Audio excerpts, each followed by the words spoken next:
So why does everyone want a MYC inhibitor? It turns out that MYC is one of the most prolific oncoproteins in cancer. It's deregulated in 70% of human tumors. We'll go through the slide, but it's involved with all of the known hallmarks of cancer. And so the thinking was that if you could find something that targets MYC, a single agent that targets MYC, you could impact 70% of human tumors.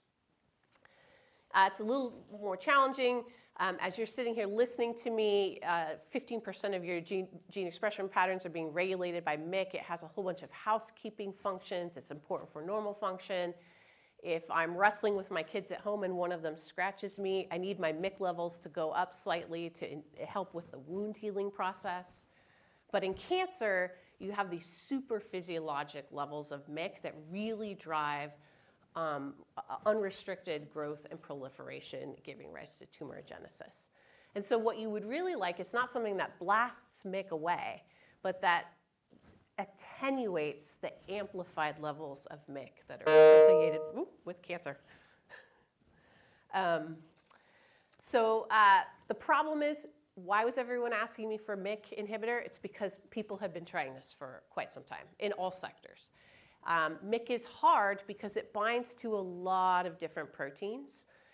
Most people have focused on this one critical interaction between MYC in purple and a protein in green called MAX. It's a crystal structure of the DNA binding regions of those two proteins shown here. And I'm showing you an NMR structure of MYC, which is essentially a piece of spaghetti that rolls into a piece of rotini when it binds its partner. So it's disordered. And as chemists, we don't know how to design compounds to proteins that are intrinsically disordered. So this is hard. It had been a graveyard for drug discovery.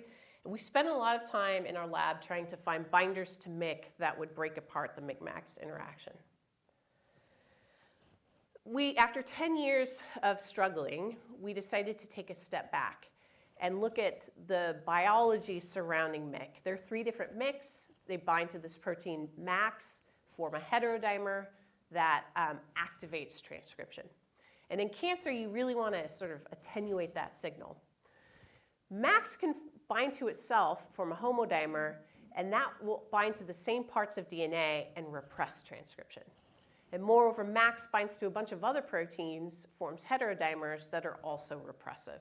So from a pure academic standpoint, what we were interested in was finding tool compounds, chemical probes, that bound to now MAX and to just explore the biology in this network. We weren't really thinking about drugs.